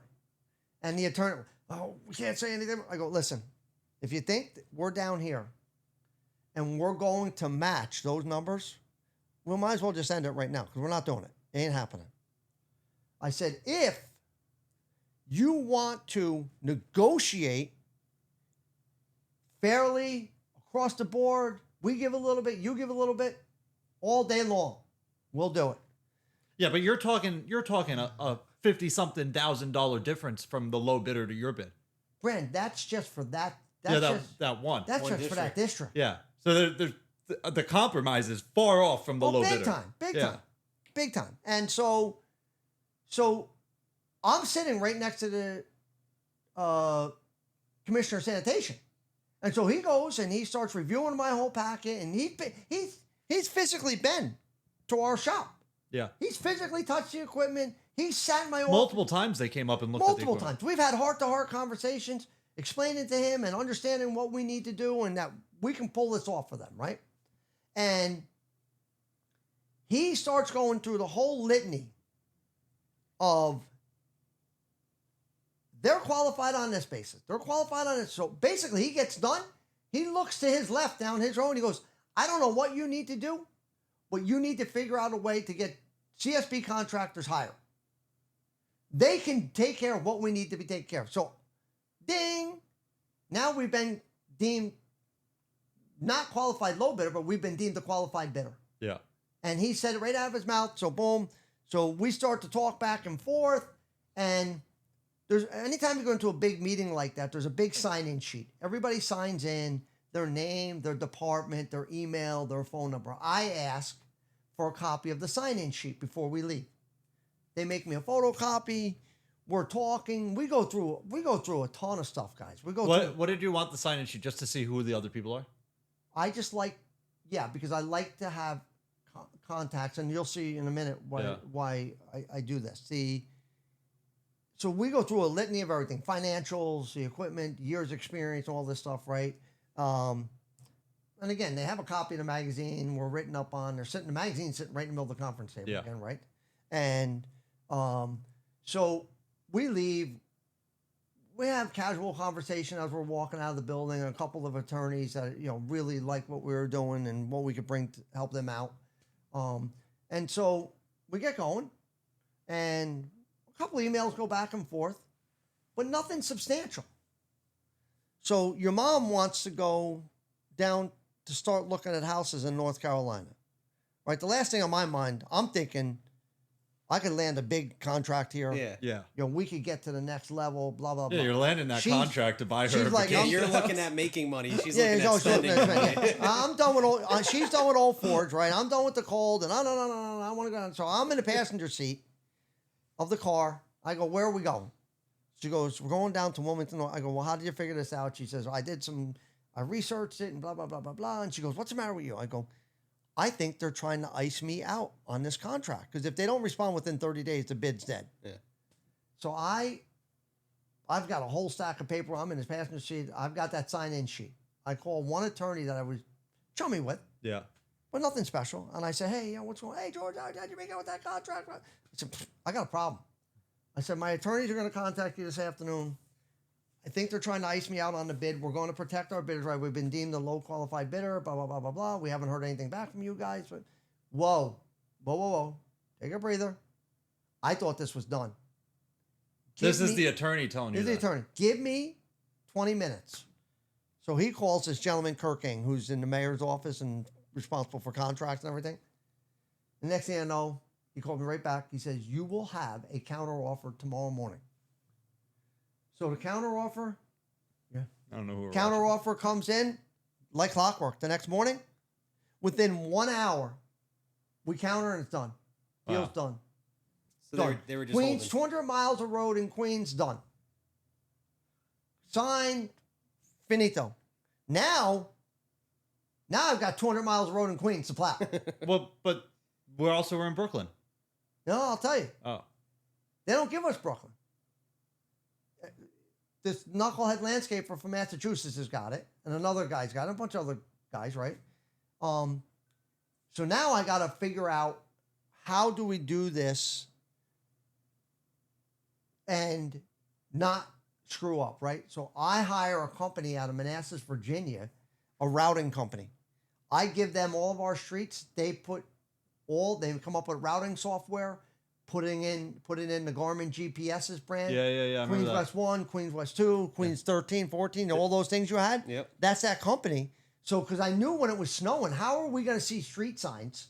How are my guys even going to know where they're going? And there's tiny so little many street- one-ways down Oh there. my, too many one-ways. Yeah, It is. if you don't live there and drive those roads tough. every day, you have no Forget clue it. where you're going. And we're sending guys down that aren't in that environment, right? Yeah.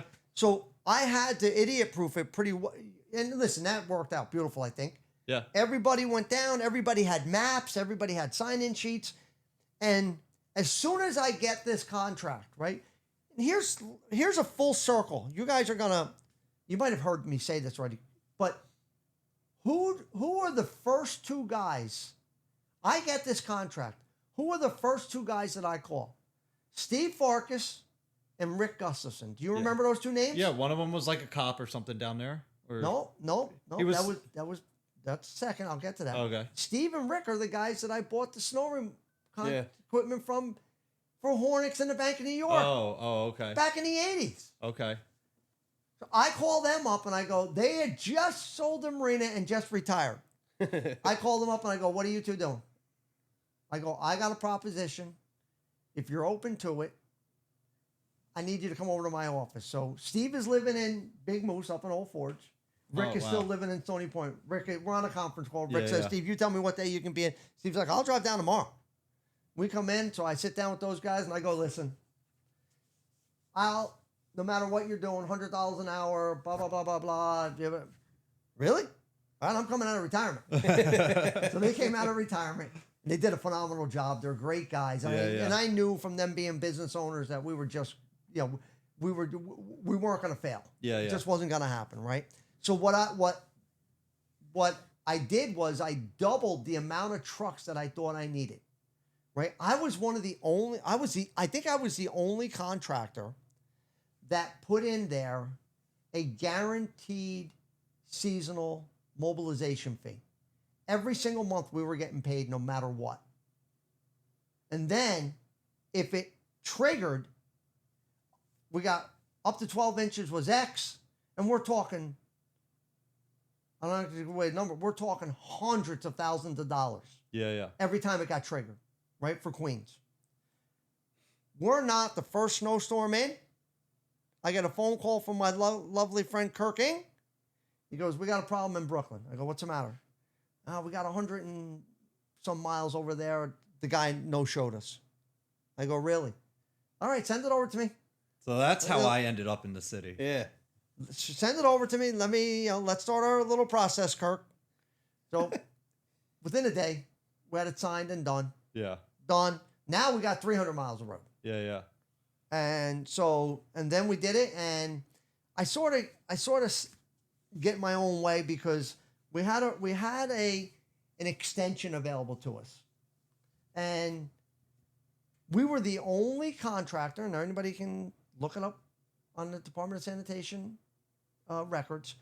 We were the only contractor that never got a penalty. Not a single penalty. Not a single penalty. Not a single half-hour penalty. Not a single penalty. We had, when we got Brooklyn, I reached out to Bill Kingston. Bill was a lieutenant in the NYPD, retired, worked right in Brooklyn. Yeah, so he knew all He the said, roads. I'm on it. No problem. Yeah. And so with somebody like Bill, So Bill must have been my supervisor. Bill was your supervisor. Yeah, because I was in Brooklyn. You were in Queens. Yep. Yeah.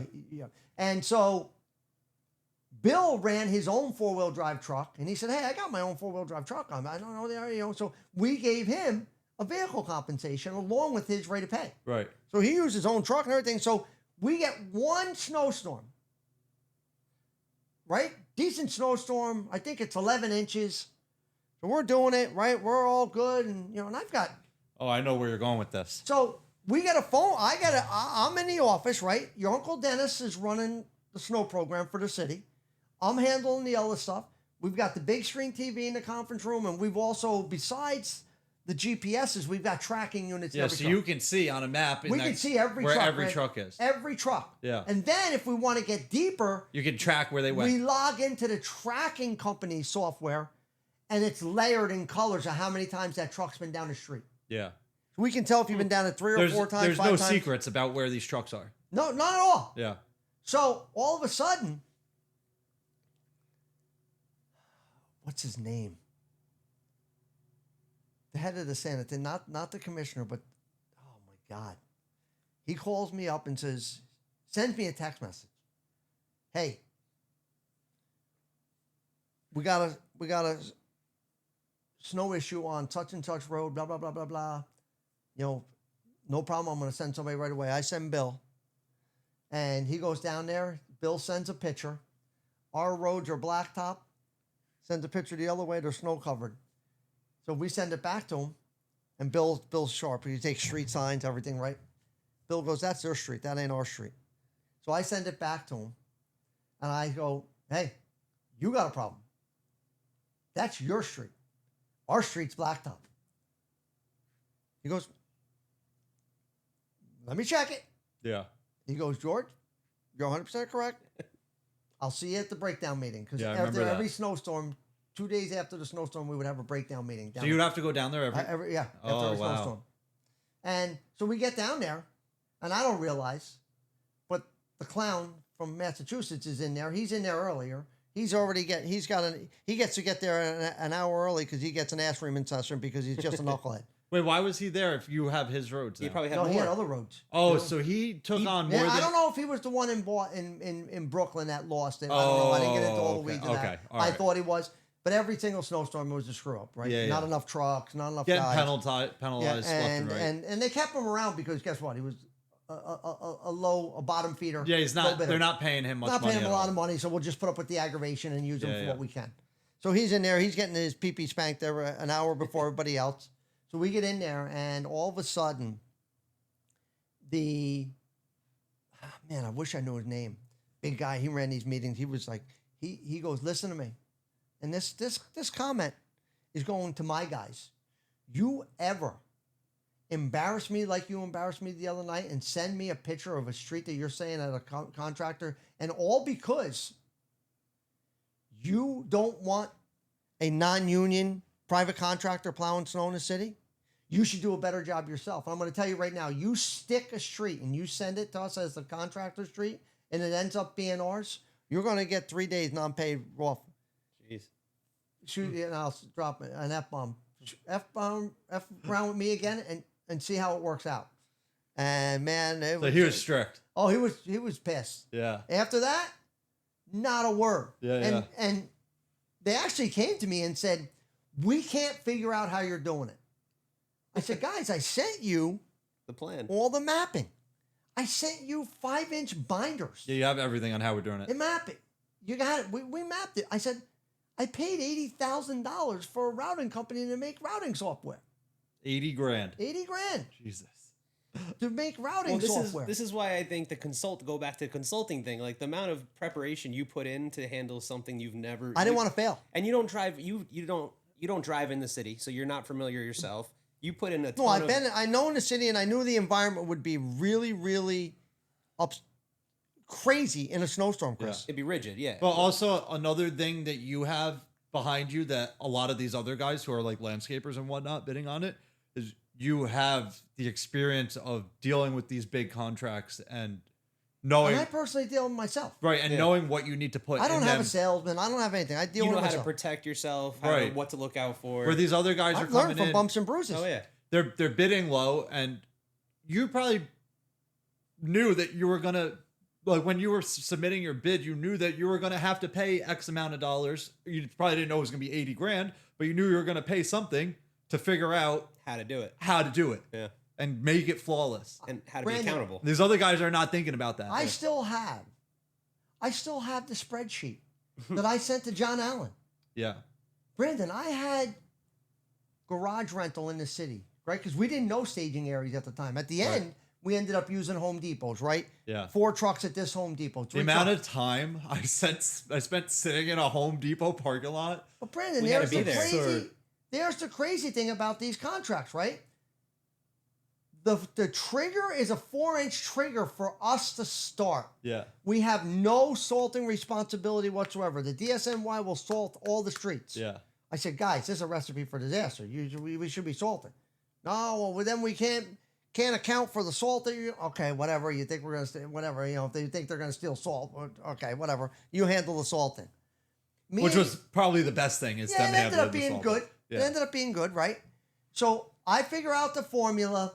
I figure out F350 pickups, F350 to 550 Mason dumps, 9-foot plows. A 550 is tight on some of those Yeah, streets. yeah, sure. And after the first A snowstorm, 350 is tight on some so of those after the streets. first snowstorm, when it came back, and we got all the input from the drivers, some trucks we had to back down from a 9 to an 8-footer, Yeah. right? It just was too big. So that's why that's why I have so many Western plows, Brand. Yeah, yeah. Because I kept whatever. If we had 10 9-footers in inventory, I would keep 3 in the rack. Yeah. Same thing with 8-footers. Right. Middle of the storm, the James Black, who was originally running, who had a route, he wasn't running it, but he had a route in Brooklyn.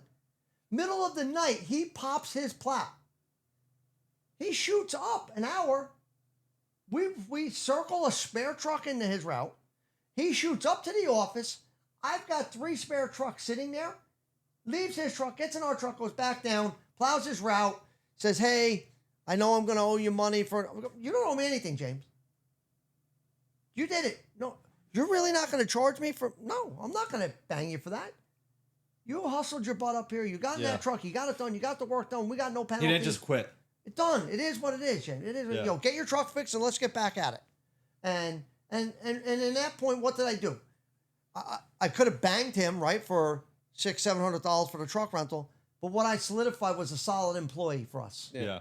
right, over a lousy $600. I didn't. Right. He's not going to make or break us. For him, it might. For him, that's the whole storm. That's that whole storm. Going to Well, lose money, right, on it.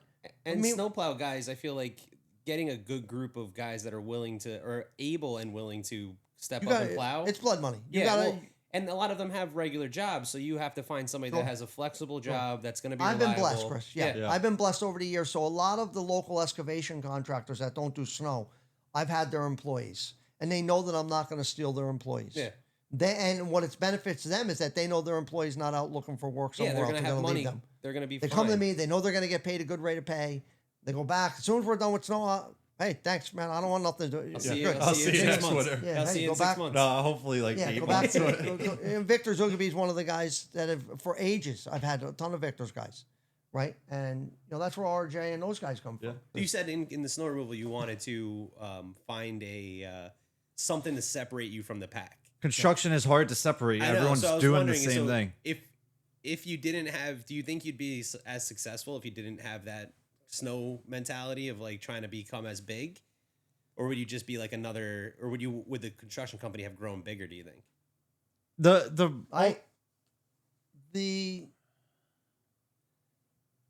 The biggest motivating factor for me is no failure. Okay. No failure. It doesn't matter what I'm doing. Yeah. Right? Didn't matter construction. Listen, I wasn't a trained carpenter. Yeah. I learned it all on the fly. And it's like, and I took the financial hit learning in the field, right? Because maybe I wasn't as fast as a guy that was trained and did all this. And I remember our first house that we framed, right? I framed every wall on the house in 2x6s. I didn't do the interior walls in 2x4s. What was I thinking? I just didn't know. So You know what I'm saying? The house was beautiful, everything. They had all 2x6 walls. Guess what? Now, the house is insulated well, and a little and I overkill. lost that money on material. Yeah.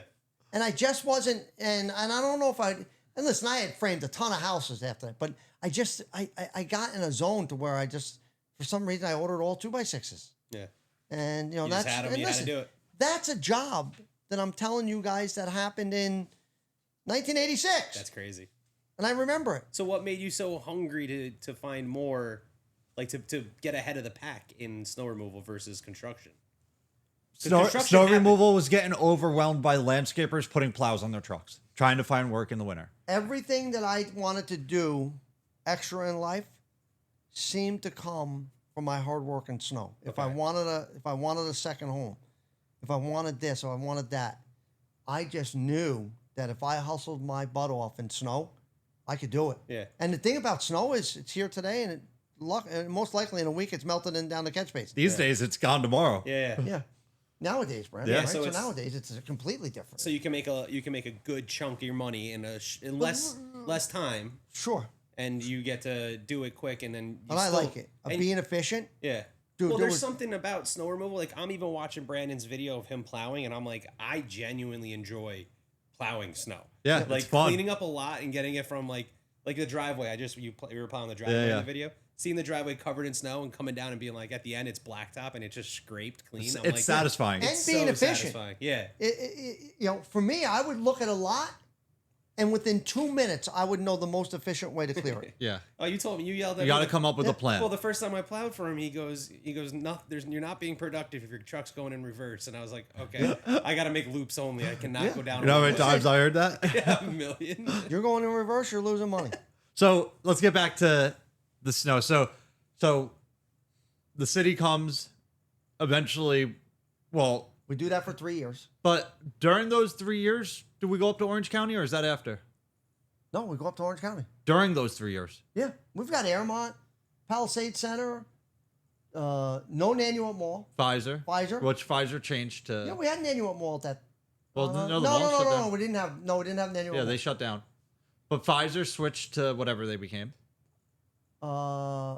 Pfizer got sold and Yeah. became that management company from California. Yeah. And then we went up to Orange County.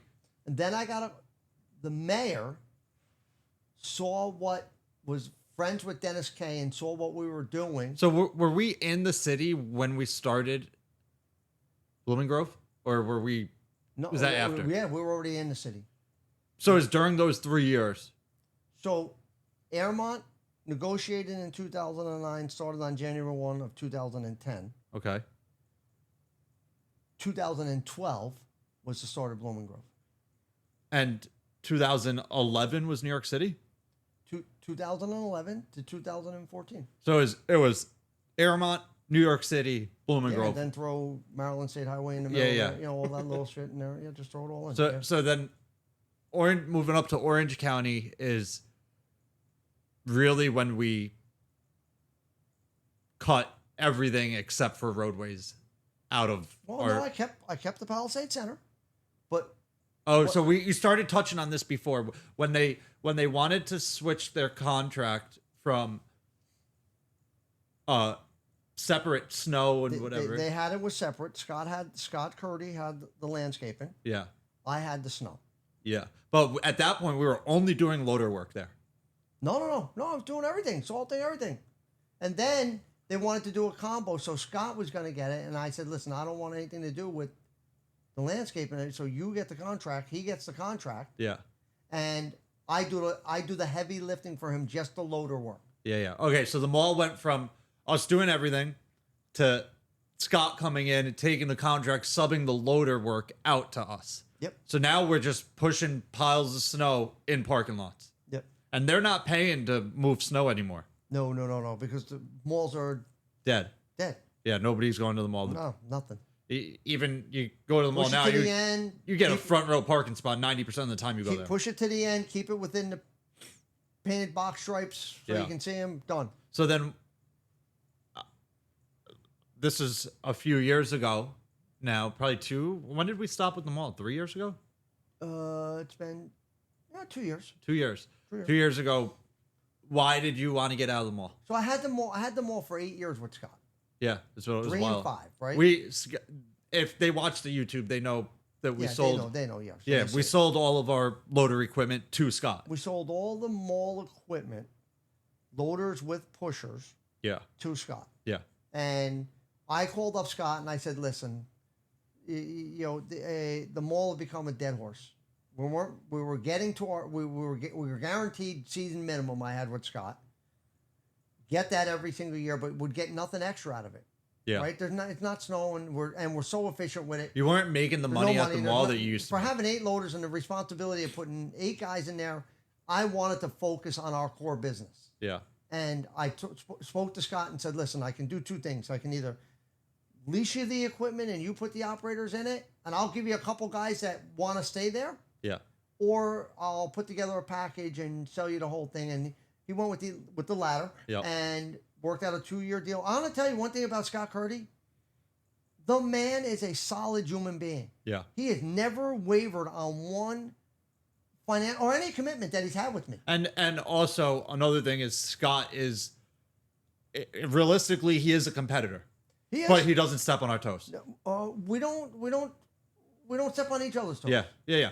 It goes both ways. But Scott is probably He's the largest landscape artist. next in line to us is somebody who could move up to what we're doing. Volume of snow, he probably does more than us. Volume of snow, but level of roadways and stuff he's not doing. Nobody around here does the amount of roads that we do. Nobody does. Nobody.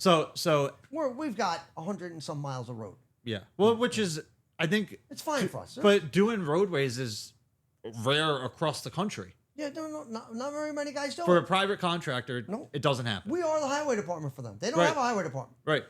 But we're at the end of the day, we're a private contractor doing roadways. Yep. And there's very few companies out there And at all that are doing it. we're 15 years into Airmont. You know why we're 15 years into Airmont? Because we do good work. Yeah. We know They what we're never doing. have to worry about us. The guys up in Blooming Grove, they call me up and they go, they got 2 contractors. One that does potholes and dead animals and right away brush cleaning, and then the other contractor is our snow. Yeah. They tell me, I sleep soundly on snow nights. I don't worry about you. Yeah. I know you're going to be there and get it done. Yeah. It And just that's happens. how we get long-term customers. So when they reached out and they wanted us to go up there and plow snow there, was that in your mind like, okay, we're like we kept the one condominium complex that we do that we've just done forever. I've had that for 35 years. Yeah, never getting rid of it. Yep. Gonna do it probably forever. But at that point when they reached out, were you like, okay, roadways is what we're doing, and like we're not touching I parking had lots anymore. already tried to get other villages On board. to leave town of Ramapo, Yeah. and they're in bed together. They Yeah. they're all politically aligned and all this other stuff, and so it needed Airmont to be the linchpin to get away from them. And then the mayor of South Blooming Grove lived in Airmont. Oh, so he saw it happen. Saw it happen. Saw the better work. Wow. And then moved up there and bought a house in South Blooming Grove.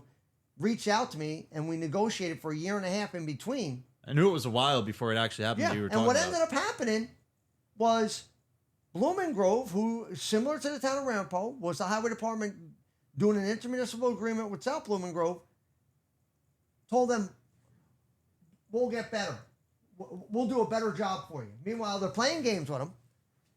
If it snowed, Brandon, after 3:30 in the afternoon, there was never a truck in South Blooming Grove until 6 a.m. in the morning. And you know South Blooming, it's a mountain. Yeah. Oh, it's a mess. Oh, and a blizzard comes, and Blooming Grove fell on their face. Rob said, "I'm done. You're done. You're done. We're done with this. Can't deal no with more this nonsense." And we were hired and done, and they haven't looked back. Yeah. And we haven't, from that point on, we haven't even, we haven't talked about it, but have you even considered picking up a parking lot again? I don't want a parking lot. We don't even want it. I don't want a parking lot. Yeah. There's no reason to take on a small money parking lot when we can focus on our municipal customers and make them perfect. And the municipal end of things is so much more fun. Yeah, Like, it is. You're not doing laps in It's a not parking lot. mindless. Yeah. Yeah, you're not cleaning the same spot over and over. You're driving down, and it's crazy now that I have a YouTube channel doing this. I have people in our village that I'll be plowing a road and they're yelling to me because they see me on YouTube. That's right. Which is so cool for them. It's Like, so imagine- cool. It's gotta cool be on both neat. ends. Yeah, it's got to be neat to be like, Yeah. all right, I see this guy. That's my house. I had just one. plowed by. I had one guy that was in a F-350 or something one storm. I think I have it in one of my videos, and he like honks at me as he's driving by. He's like, "I watch your YouTube." I was like, "What are the odds of that?" That's yeah, so it's super cool. That's so cool. Is there anything else? We haven't touched on how I see the business transitioning over to you. Do you want to save that for a different episode? Yeah, we could do it for Let's a do different podcast too. This is, I think, Part we're- 2. this says it's 3.5 hours already. I did start the recording a little bit before, so we're probably at like the 3-hour mark. More than likely, I'm going to cut this into 2 episodes, Yeah. a part 1 and a part 2.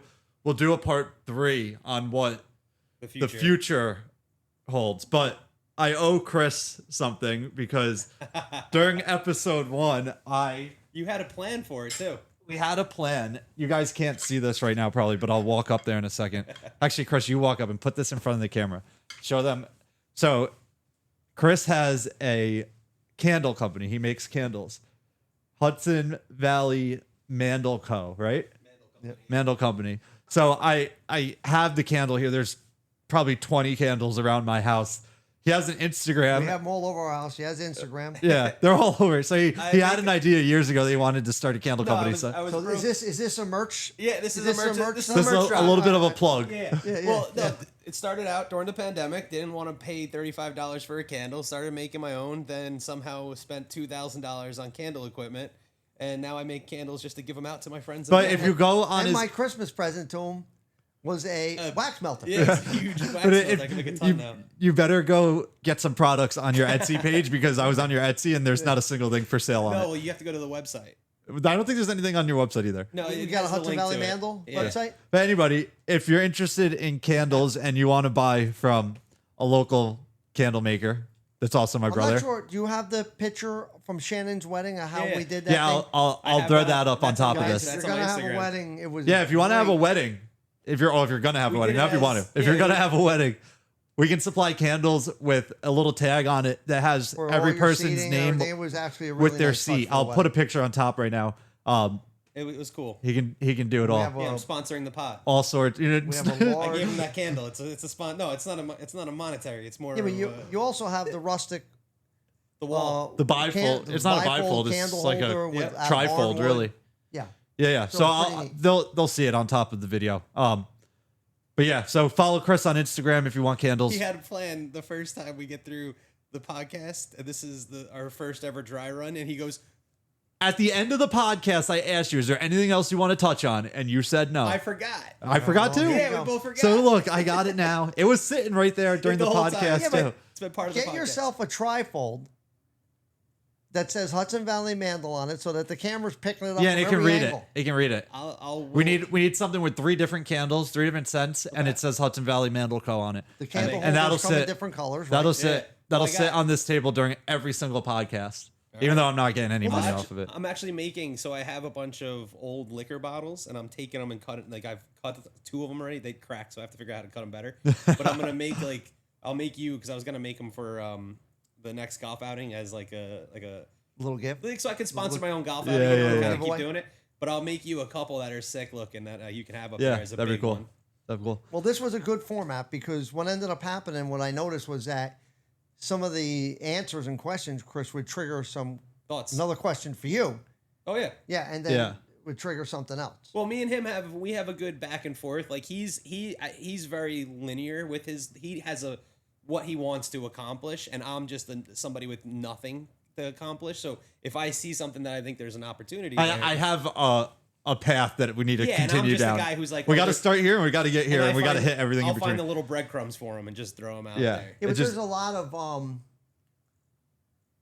like we jumped all over in the beginning, but we did not cover the struggles. It was not No, easy. we'll get into And all I gotta that. get you photos so that everybody understands. Like right now, we're in a place with equipment and personnel that there's no work that we can't do. Yeah, we can But do anything. back in the day, Oh, right. Before we end this, there's 2 things that we have to touch on. Questions from viewers. I tried going through my YouTube. If you guys left a comment, CC Scott wants the Oshkosh. You gonna sell it to him? I don't know which Oshkosh he wants. I know. I saw that comment. He wants No, one. I got some ideas. I'm gonna send it in. That truck doesn't have central hydraulics for the sander. That you're talking about the one that's down at our shop. We Down have at a second Oshkosh that's like an airport grade snowblower sitting in our garage there. And so we're not getting rid of either of them, We're in probably. the process. We bought everything to refurbish the snowblower. Yeah. So we're gonna refurbish the snowblower. Next question. William Fenner wants to know when we're going to see the Kubota plowing snow. Well, Brandon's gonna set me up with a couple cameras, and I'm gonna. As soon You put a GoPro mount in the Kubota. Listen, I was GoProing it before you had a YouTube channel. Where's the footage? Listen. Where's the footage? I'm too busy working. But I had GoPro mounts all over that tractor. Recording is working now. I know it is, but now you can set it up where I can really. Yeah. Listen, that tractor is. Listen, guys, it doesn't have a salting function, right? You can't salt, right? But I have an idea for liquid on the back of it. But as far as plowing goes, oh my God, it is the best thing to plow in. Oh my God, The the best thing. visibility and the amount of stuff that I can accomplish is insane. There's the one kid on YouTube up in Canada who has a bunch of he's doing driveways with them. What's more called? You probably watch the it. blowers. Yeah. I follow them. Yeah. Northern. Northern equipment. Snow. Northern Snow. Yeah, and he's got a bunch of them. They're on top of their game, and they're young kids. They're aggressive. Yeah, but they're only doing driveways with them. And they're doing all blower stuff, right? Yeah. We're plowing. They don't have a plow set up. They don't have a wing plow, let alone a front plow on it. no. Which sets. I think we might be the only person with a tractor like that has a full wing and front plow setup on it. I don't. Yeah, I've seen other ones. Okay. I have, but there's out of Canada. there's nobody making content with them. And guys, the basis for that Kubota tractor was one single thing. That was a cul-de-sac killer. Yeah. We were the very first couple of years, the struggles in the village of Airmont were cul-de-sacs. So I had to come up with something that I can do a cul-de-sac in 2 minutes. Yeah, it's fast. Picture perfect, clean, done. No mailbox buried, no driveways buried, done. There is one flaw is when you're fully turned to the right, the tire buckles on the back of the plow sometimes, the wing plow. On the wing plow. Yeah. We gotta fix slid that. that post out as far as we could. Yeah. And so when I'm plowing, I know not just to crank that wheel. You just can't turn full Just lock. can't turn it all the way. And Yeah. it's got a function in there that will allow you to turn it even more. Oh, well, definitely don't want to use that. Yeah.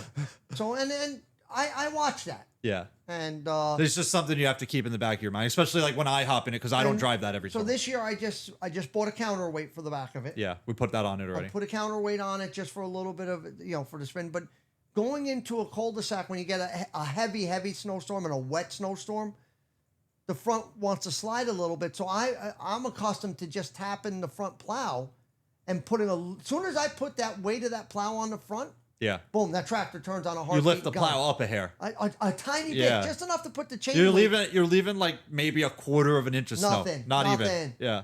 Nothing. Boom. And then the next time you go through to clean it up, it's less snow pushing you, so you just clean it. Exactly. Next pass. And that machine is just super efficient. Yeah. And it's a beautiful tractor to run in. Yeah. So we'll promise you at least one video this Yeah, winter I'll get it, Bill. I'll get it. in the tractor. And then I'll let Brandon go out, and maybe we'll do a little competition of who can do a cul-de-sac or a road faster. We'll see. I'll come back down to the snow company. It's to not. watch that. It's I'll not. watch that one. It's not always about speed. Efficiency is the thing too. You know. Yeah.